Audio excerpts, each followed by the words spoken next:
Katie Morrison pressed her small face against the thick glass window of the colony building. Outside, the purple sky of Haven's Rest stretched endlessly above the strange rock formations that looked like giant crystals reaching toward the two suns. She was only 8 years old, but she had lived on this alien world for 3 years now.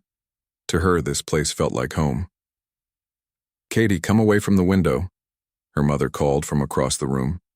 Dr. Lisa Morrison was busy looking at rock samples under her microscope.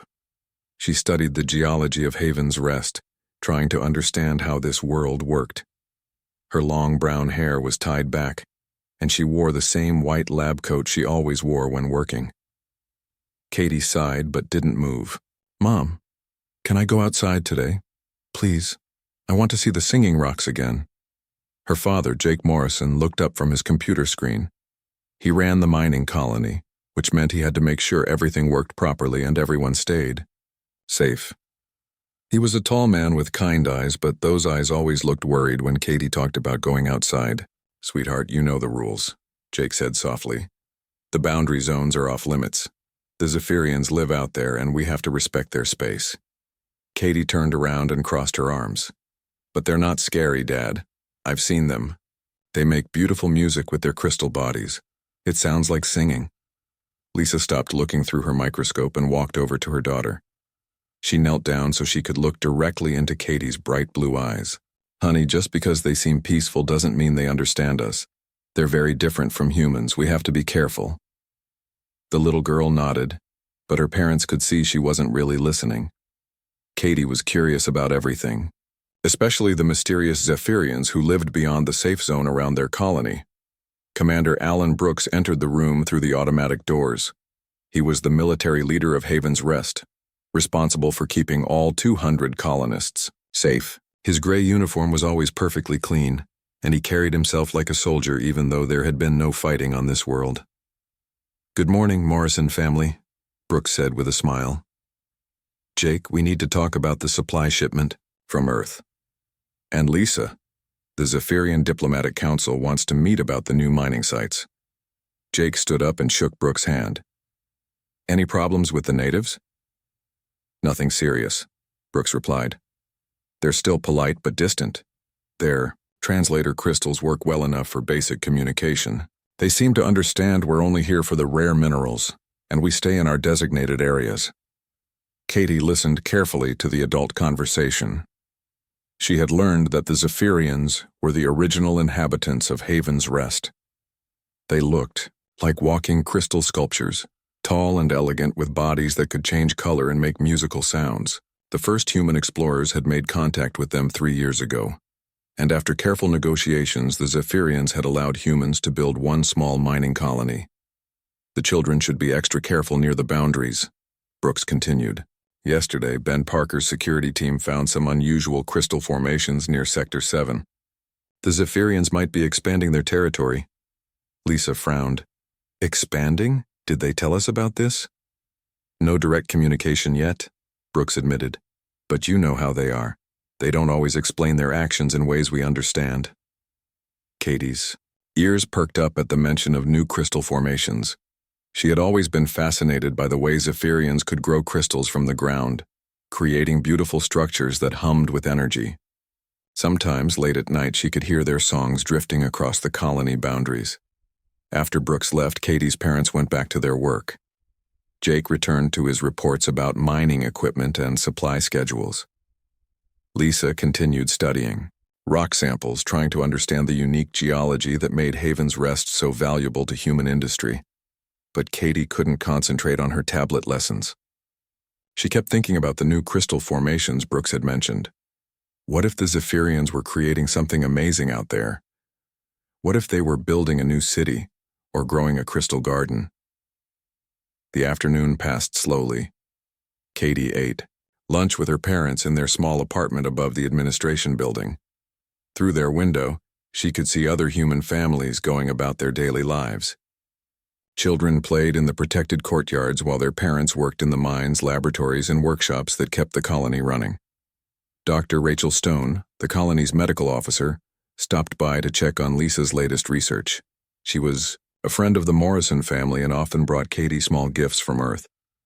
"How's our little explorer today?" Rachel asked, ruffling Katie's hair. "Bored," Katie replied honestly. "I want to see what's beyond the fences." Rachel exchanged a look with Lisa. "Katie, the fences are there for good reasons. We don't fully understand the Zephyrians yet. They might not react well to surprise visitors. But they've never hurt anyone," Katie protested. "Commander Brooks says they're peaceful." "Peaceful doesn't mean they want to be friends," Lisa explained. "They have their own culture, their own rules. We're guests on their world, remember?" As evening approached, the two suns of Haven's Rest began to set, painting the sky in shades of orange and purple. Katie stood at her bedroom window watching the distant crystal formations catch the last light of day. Somewhere out there, she knew the Zephyrians were singing their evening songs. Katie had always been different from other children. While her friends were content to play with toys and watch entertainment videos from Earth, she was drawn to the unknown. The mysterious aliens who shared this world fascinated her more than anything else. That night, as her parents thought she was sleeping, Katie made a decision. Tomorrow, she would find a way to see the new crystal formations for herself. She would be careful and quiet. She just wanted to understand the beautiful beings who could make music from living stone. Katie Morrison had no way of knowing that her curiosity would soon change the course of human history across the galaxy. Katie Morrison woke up before the first sun rose over Haven's Rest. She had barely slept, her mind full of plans to see the new crystal formations that Commander Brooks had mentioned. While her parents still slept in their bedroom, she quietly put on her clothes and grabbed her small exploration pack that she used for nature walks with her mother. The colony was still quiet in the early morning. Only a few maintenance workers were moving around, checking equipment and preparing for the day shift. Katie knew the patrol schedules by heart after 3 years of living here. She had watched the security teams enough times to know exactly when they changed shifts and which routes they took. Ben Parker, the head of colony security, was probably in his office reviewing the night reports. His team would be getting ready for the morning patrol, but they wouldn't start their rounds for another hour. Katie had a small window of time to slip past the boundary fence and explore. She made her way quietly through the colony's back paths, staying away from the main walkways where someone might see her. The boundary fence was tall and made of metal posts with electronic sensors, but Katie had discovered a small gap near the waste processing plant where the ground had settled over time. It was just big enough for a child to crawl through. Her heart beat fast as she squeezed through the gap. For the first time in her life, Katie Morrison was outside the protected zone of the human colony. The alien world stretched out before her, strange and beautiful in the morning light. The landscape beyond the fence was different from anything on Earth. Purple grass grew in patches between smooth rocks that seemed to glow with their own inner light. Strange trees with silver leaves made soft musical sounds when the wind touched them. And everywhere, crystal formations jutted up from the ground like frozen lightning. Katie walked carefully through this alien garden, following the sound of distant harmonic music. The Zephyrians were somewhere ahead, probably creating their morning songs. She had heard these melodies many times from inside the colony, but never this close and clear. After walking for nearly an hour, Katie found what she was looking for. A group of new crystal structures had grown from the ground in a perfect circle. They were taller than any she had seen before, reaching up like transparent towers toward the purple sky. The crystals pulsed with different colors, creating patterns that seemed to dance in rhythm with an unheard song. Katie approached the crystal circle with wonder. This was more beautiful than anything she had imagined. The formations seemed alive, responding to her presence by changing their colors from blue to green to silver. She reached out carefully to touch one of the smaller crystals. The moment her finger made contact, the entire circle began to vibrate. The harmonic music grew louder, and Katie realized she was not alone. 3 Zephyrian beings emerged from behind the larger crystal structures. They were tall and elegant, their bodies made of what looked like living crystal that reflected the morning light in rainbow patterns. Katie had never seen Zephyrians this close before. They were beautiful and terrifying at the same time. Their faces were not human-like, but somehow she could sense their attention focused on her. They moved with fluid grace, their crystal bodies chiming softly with each step. The first Zephyrian made a series of musical sounds. Katie tried to remember the basic communication sounds her mother had taught her from the diplomatic meetings. She attempted to mimic a greeting pattern, but her human voice could not create the pure tones that Zephyrians used. The three beings moved closer to her. Katie noticed that these Zephyrians looked different from the ones she had seen at the formal meetings with Commander Brooks. Their crystal bodies had sharper edges, and their colors were darker, more aggressive. The diplomatic Zephyrians had been smooth and pale, like polished stone. These beings looked like they were made of jagged glass. One of them reached toward Katie with what might have been curiosity. But when Katie tried to step back, she realized she was surrounded. The three Zephyrians had positioned themselves in a triangle around her, cutting off her escape routes. The musical sounds they made were no longer beautiful. They sounded harsh and threatening. Katie's excitement turned to fear. She tried to speak, to explain that she was just curious and meant no harm. But the Zephyrians either could not understand her words, or chose not to care. They began to make rapid, sharp sounds that hurt her ears. The largest Zephyrian extended what looked like an arm made of crystal spikes. Katie screamed and tried to run, but the alien ground was unfamiliar and she stumbled. The purple grass was slippery, and the smooth rocks provided no good footing for human feet. What happened next would haunt Katie Morrison for the rest of her life. The three Zephyrians did not kill her quickly. Instead, they seemed to study her reactions to pain. They took turns inflicting carefully measured harm, as if they were conducting some kind of experiment on human endurance. Katie cried out for her parents, for Commander Brooks, for anyone who might hear her. But she was too far from the colony, and the Zephyrians had chosen their location well. The crystal formations around them absorbed and scattered sound, making her screams fade into whispers. Hours passed. The three beings continued their systematic torture, pausing occasionally to make musical sounds to each other, as if they were discussing their findings. Katie drifted in and out of consciousness, her young body pushed beyond what it could endure. Finally, as the second sun reached its highest point in the sky, the Zephyrians stopped. They made one final series of harmonic sounds over Katie's broken form, then disappeared among the crystal formations, leaving no trace of their presence except for the harm they had inflicted. Katie Morrison lay alone in the alien wilderness, barely alive. Her small body was shattered, her spirit crushed by an encounter she had never imagined possible. The beautiful crystal formations around her continued to pulse with colored light, indifferent to the suffering of one human child. Miles away, inside the colony, Lisa Morrison was beginning to worry. Katie had not come to breakfast, and her bed showed signs that she had left very early. Jake Morrison was organizing search teams while Ben Parker checked the boundary sensors. They had no idea that their daughter had just become the catalyst for the most devastating war in galactic history. The Zephyrians who had tortured Katie believed they were teaching the human colonists a lesson about boundaries and respect. They had no understanding of what they had actually done. In harming one human child, they had awakened something in humanity that would not rest until every member of their species was extinct. Ben Parker found Katie Morrison 3 days after she disappeared. His security team had been searching every inch of the colony's outer zones, using heat sensors and tracking equipment. When the sensors finally picked up a weak human life sign, beyond the boundary fence, Ben knew they had found her. Katie was unconscious when they reached her, lying among the crystal formations like a broken doll. Her small body was covered in injuries that made Ben's hardened security team turn away in shock. Even the medics who had seen mining accidents and equipment failures had never witnessed anything like this. Dr. Rachel Stone worked frantically to stabilize Katie while the rescue team prepared to move her back to the colony's medical center. Rachel's hands shook as she administered emergency treatment. The injuries were too precise, too systematic to be accidental. Someone had deliberately hurt this child over many hours. "Get her to surgery now," Rachel ordered, "and call her parents." Jake and Lisa Morrison arrived at the medical center as their daughter was being rushed into the operating room.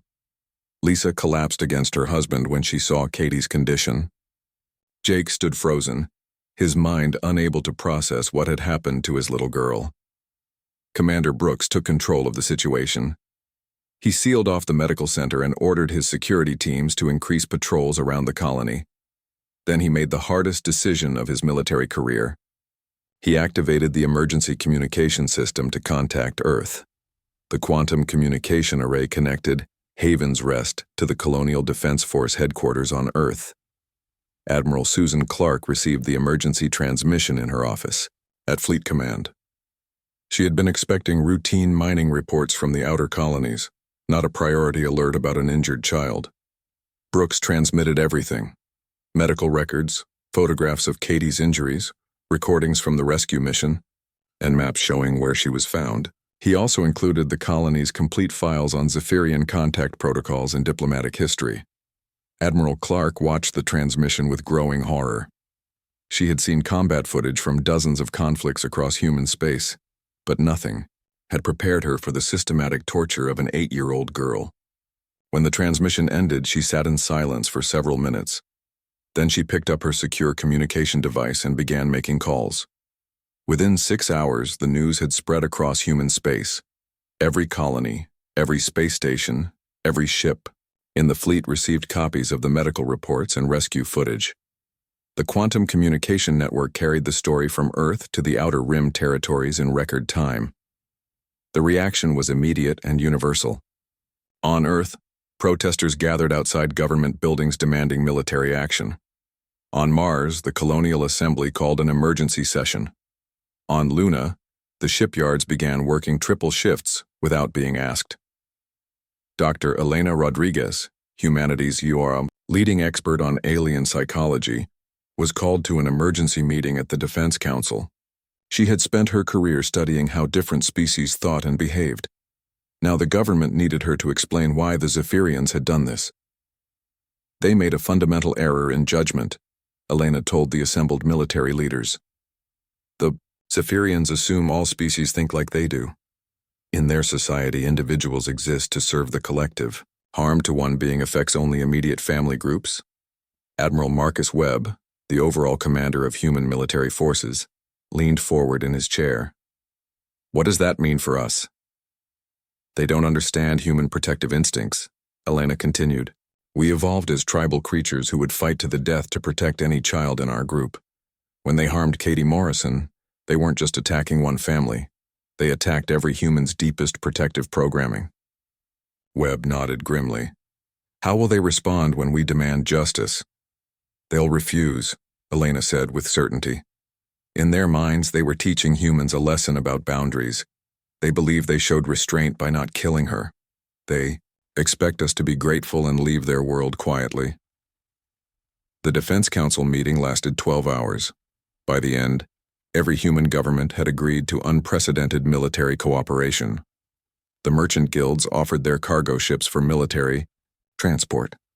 The mining corporations provided rare materials for weapon construction. Even the pacifist colonies sent volunteers for the fleet. Back on Haven's Rest, Katie Morrison fought for her life in the colony's small medical center. Dr. Rachel Stone had managed to stabilize her condition, but the injuries would leave permanent damage. Katie would survive, but she would never be the same curious, carefree child who had slipped through the boundary fence 3 days earlier. Jake Morrison sat beside his daughter's bed, holding her small hand while she slept under heavy sedation. Lisa worked frantically in her laboratory, analyzing the crystal residues found on Katie's clothing. The harmonic patterns embedded in the crystal fragments told a story of deliberate, ritualistic torture. Commander Brooks received a priority message from Earth. Fleet Admiral Webb was personally taking command of the response to the Haven's Rest incident. The largest military force in human history was being assembled, and they were coming to demand justice for Katie Morrison. The Zephyrians remained silent for 2 days after Katie was found. Then their diplomatic representative arrived at the colony's main gate, accompanied by several translators and what appeared to be an honor guard. The Zephyrian diplomat was tall and elegant, with a body made of pale crystal that reflected the purple sky of Haven's Rest. Through electronic translators, it expressed what seemed to be regret about the incident involving the human child. The young human wandered into sacred territory, the diplomat's translated voice explained. Our warrior, Cast responded according to ancient protocols. This was not intended as aggression against your colony. Brooks listened to the explanation with growing anger. You're telling me that torturing a child for hours was just following protocol? The human child violated boundaries that have been respected for thousands of years, the diplomat replied. Our response was measured and educational. We showed restraint by allowing the child to live. Educational, Brooks repeated. You call what you did to an 8-year-old girl educational? The Zephyrian's crystal body changed color slightly, perhaps indicating confusion. Your species seems to have an excessive emotional attachment to individual offspring. This is inefficient. The child learned important lessons about respecting superior beings. Brooks ended the meeting immediately. He sent the complete recording to Earth, along with his recommendation that all diplomatic contact with the Zephyrians be terminated. On Earth, Admiral Clark received the diplomatic recording, just as the first wave of the response fleet was preparing to depart. She played the Zephyrian diplomat's words for the assembled fleet commanders. The room fell silent as they listened to the aliens dismiss Katie Morrison's torture as an educational experience. Admiral Webb stood up slowly. Gentlemen, our mission, parameters have just been simplified. We are no longer seeking justice or negotiation. We are going to Haven's Rest to end the Zephyrian species. The response fleet departed Earth orbit 6 hours later. 300 ships carrying the most advanced weapons humanity had ever created. Their destination was a small mining colony, where an 8-year-old girl lay in a hospital bed, forever changed by an encounter with aliens who had no understanding of what they had awakened. The Zephyrians had made their choice when they decided Katie Morrison wasn't worth protecting. Now humanity was about to make theirs. The human fleet arrived at Haven's Rest 2 weeks after Katie Morrison was found. 300 ships dropped out of faster-than-light travel at the edge of the star system, their weapons powered and ready for war. Admiral Marcus Webb commanded the massive force from his flagship, the battleship Vengeance. Captain Roy Henderson stood on the bridge of his ship, Liberty's Wrath, watching the scanner displays show Zephyrian vessels moving to intercept them. The alien ships were beautiful, made of the same crystal material as their creators, but Henderson felt no admiration for their elegant design. Every human in the fleet carried the same image on their personal displays, Katie Morrison lying broken among the crystal formations. Admiral Webb to all ships, the communication system crackled. You know why we're here. You've seen what they did to that little girl. Today we make sure it never happens again to any human child, anywhere in the galaxy. The Zephyrians had assembled their own fleet to defend their homeworld. 50 crystal ships hung in space like jeweled daggers, their harmonic weapons charging with deadly energy. They had ruled this region of space for thousands of years, and no primitive species had ever challenged their authority. The Zephyrian fleet commander sent a message to the human force. Through translation systems, his words reached every human ship. Turn back, young species. You do not understand the power you face. We offer one final chance to retreat with honor. Admiral Webb's response was broadcast on all frequencies. We understand perfectly. You tortured a human child. Now you face the consequences. The battle began with the Zephyrians firing their harmonic weapons, beams of pure sound that could shatter metal and disrupt electronic systems. But the human ships had been prepared for this. Dr. Nancy Foster's research teams had spent weeks developing countermeasures based on Katie's medical data and the crystal fragments found at the attack site.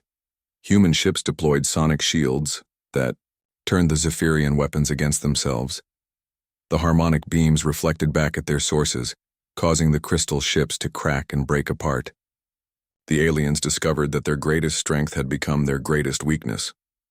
Captain Henderson watched his tactical display as Zephyrian ships exploded like glass hitting concrete. The human fleet advanced steadily, their new weapons, specifically designed to exploit the crystalline nature of their enemies. Electromagnetic pulse generators disrupted the frequency patterns that kept Zephyrian technology functioning. But Admiral Webb had not come to fight a traditional battle. While his ships engaged the Zephyrian fleet, specialized science vessels began deploying something far more terrible. Dr. Foster had created biological weapons that targeted the unique crystalline physiology of the Zephyrian species. The first Zephyrian colony world died within hours. Orbital deployment systems released clouds of microscopic particles that interfered with the harmonic frequencies essential to Zephyrian life. Their crystal bodies began to crack and crumble. Their cities fell silent as every living being on the planet ceased to exist. The Zephyrian fleet commander tried to surrender as he watched his homeworld die from space. His crystal ship broadcast desperate pleas for mercy, offering to deliver the warriors who had harmed Katie Morrison for human justice. Admiral Webb received the surrender offer on his command bridge. He looked at the image of Katie Morrison that every human ship displayed, then activated his communication system. "You had the opportunity to deliver justice," Webb said coldly. "Instead, your diplomat told us that torturing our child was educational. There will be no negotiation. There will be no mercy. There will be no survivors." The systematic destruction of the Zephyrian species continued for months. Human fleets spread across their territory, visiting every world, every station, every hidden outpost. Captain Henderson led ground forces that hunted individual Zephyrians with methodical precision. They used handheld sonic disruptors that shattered crystal bodies instantly. Commander Carl Johnson's Marines landed on Zephyrian worlds with one mission: complete species termination. They carried scanners that could detect the unique frequency signatures of Zephyrian life forms. No hiding place was safe. No plea for mercy was accepted. The other alien species in the galaxy watched in stunned silence. The peaceful trade federations, the aggressive warrior empires, the ancient civilizations that had existed for millions of years, all reached the same conclusion. Humanity was not what they had seemed. Dr. Elena Rodriguez traveled with the fleet, studying Zephyrian psychology as the species faced extinction. She documented their final messages, their attempts to understand why humanity would destroy an entire race over one individual. Even as they died, the Zephyrians could not comprehend human protective instincts. "They keep asking why we care so much about one child," Rodriguez reported to Admiral Webb. "They cannot understand that Katie Morrison represents every human child who might face the same fate. To them, she was just one individual. To us, she was all of our children." The Zephyrian resistance crumbled as their numbers dwindled. Their crystal cities became ghost towns. Their harmonic songs fell silent across dozens of worlds. The species that had ruled this region of space for millennia was vanishing like frost in sunlight. Back on Haven's Rest, Katie Morrison slowly recovered in the colony's medical center. Her physical wounds were healing, but the trauma would last forever. Sometimes she would wake up screaming from nightmares about crystal beings and harmonic torture. Dr. Rachel Stone did everything possible to help the little girl heal. Jake and Lisa Morrison stayed by their daughter's bedside, watching her fight to recover from injuries that should have killed her. They received daily reports from the human fleet, updates on the systematic destruction of the species that had harmed their child. "Is this what justice looks like?" Lisa asked her husband one evening as they watched Katie sleep. Jake Morrison looked at his daughter's scarred face and damaged body. "Justice would have been them delivering the ones who hurt her," he said quietly. "This is what happens when they refuse to give us justice.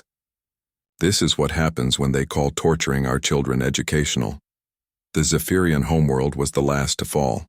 Admiral Webb personally commanded the final assault, ensuring that no trace of the species would remain.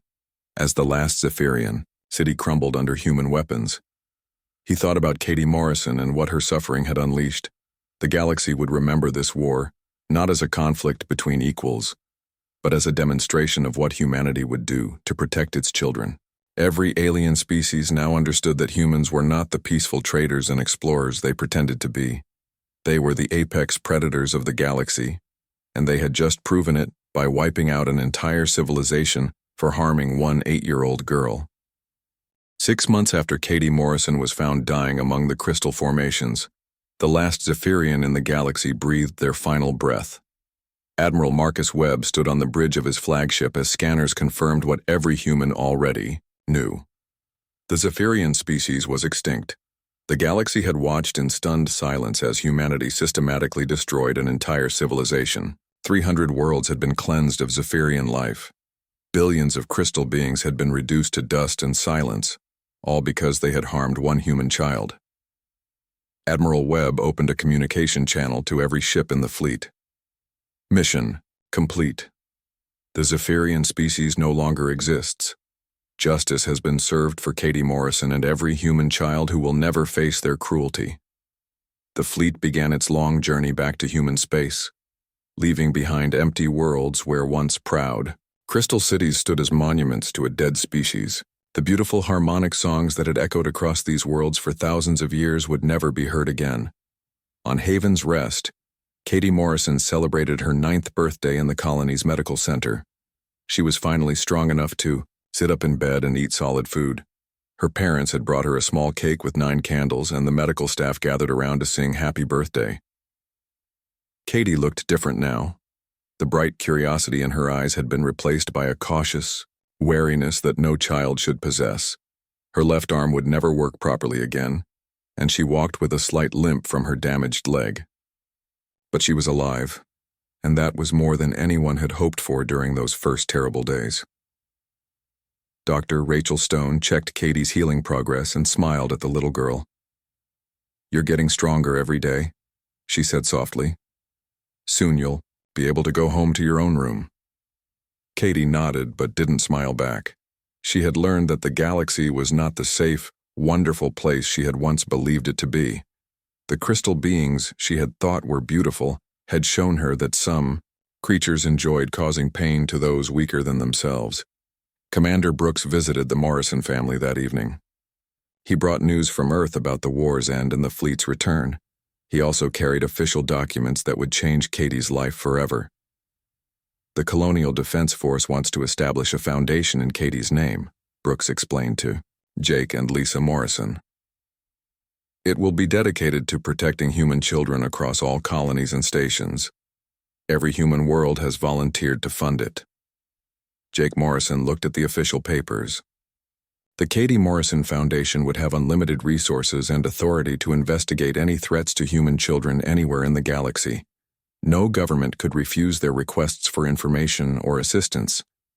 "They want Katie to be the symbol of human determination," Brooks continued, "to show other species what happens when you harm our children." Lisa Morrison held her daughter close. "What does Katie think about this?" The little girl looked up at her mother with eyes that seemed too old for her age. "Will it help other kids?" she asked quietly. "Yes, sweetheart," Lisa replied. "It will help make sure no other child goes through what you did." Katie nodded slowly. "Then it's okay." News of the Zephyrian extinction spread throughout the galaxy. Alien diplomats gathered in emergency sessions to discuss what humanity's actions meant for galactic politics. Species that had dismissed humans as young and weak began revising their strategic assessments.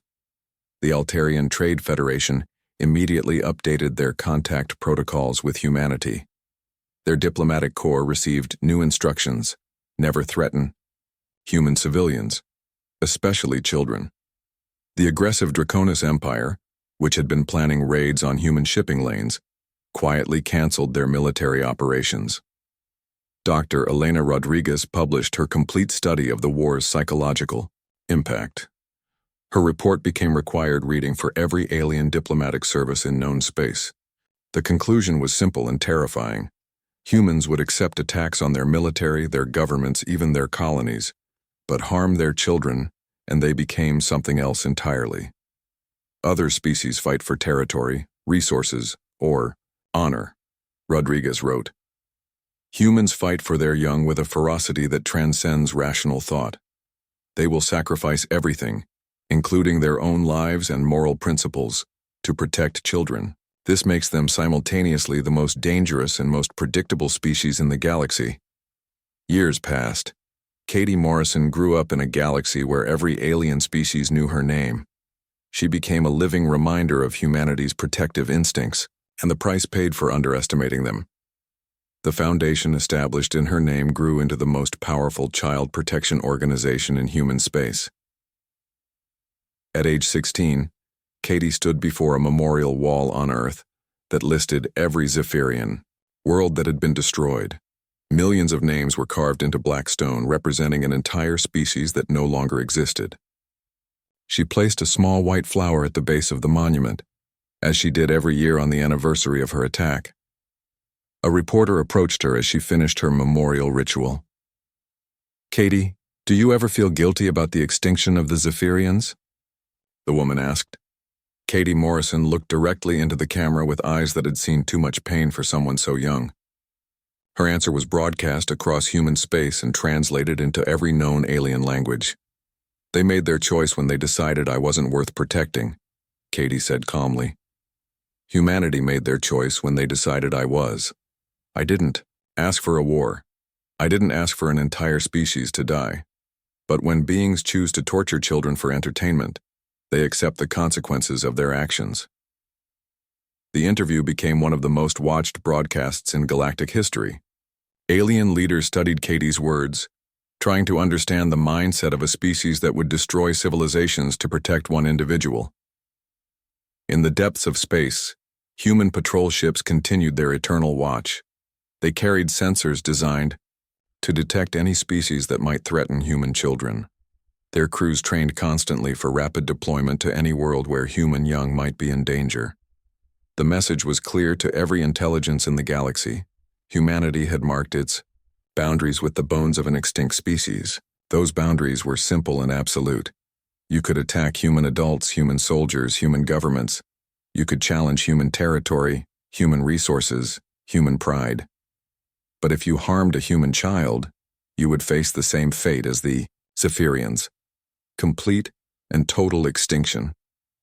Katie Morrison had survived her encounter with alien cruelty. The Zephyrian species had not survived humanity's response to that cruelty. The galaxy was a quieter place now, filled with species that had learned to respect the protective instincts of the newest apex predators. In the silence where Zephyrian songs once echoed, only human lullabies could be heard, sung by parents who knew their children would grow up in a galaxy that feared to harm them.